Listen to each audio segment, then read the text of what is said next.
Dance Universe, samahan nyo kami dahil dadalhin namin kayo sa napakasayang dekada, ang 1980s!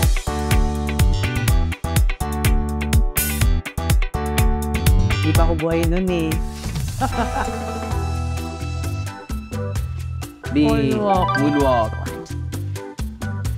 Oh my God, wait. Siklang bata. Robot. Galing. Give mo yan sa'yo, 80s ka eh.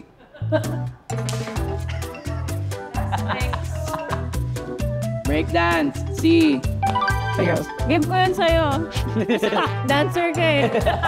I hope that you guys are ready today with some high energy. Give it to us! Production number! Nakikita nyo kung ano yung kailangan kong pantayan. Nakakapagod siya kasi cardio. Nagsuswitch-switch kami ng character din. Nagsuswitch kami ng emotions. Yun yung pinaka-challenge. Kasi ito bagay na bagay sa'yo, Madonna. Saan ang galing yun? 7, 8, 1, 2.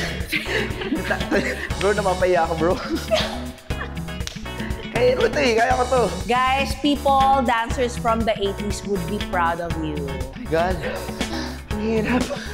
Saya parang 500 calories yung na-burn namin.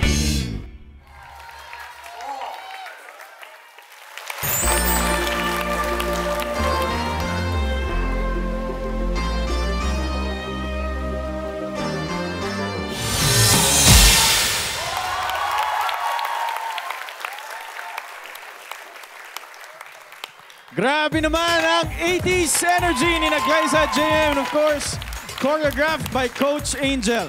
Dance Authority, ano masasabi nyo sa ating 80s performance, Mang? Kapanahunan ko talaga yan. Yan yung mga panahon na nagja-Japan-Japan ako. Yan yon. So, nanumbalik. Ang ganda ng kombinasyon ha. Kasi yung 80s na mga steps, nilagyan nyo ng mga swag nung panahon ngayon. Ang galing. Thank you, Mang. Coach?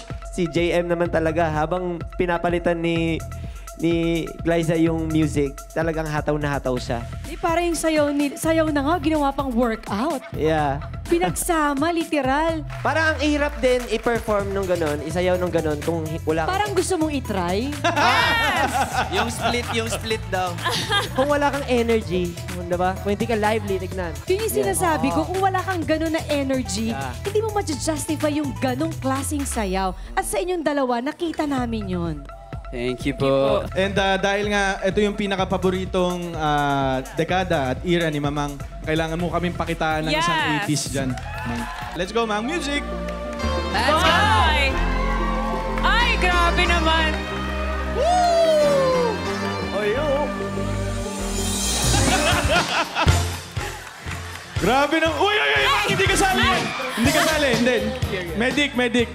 Grabe naman. Period! Galing!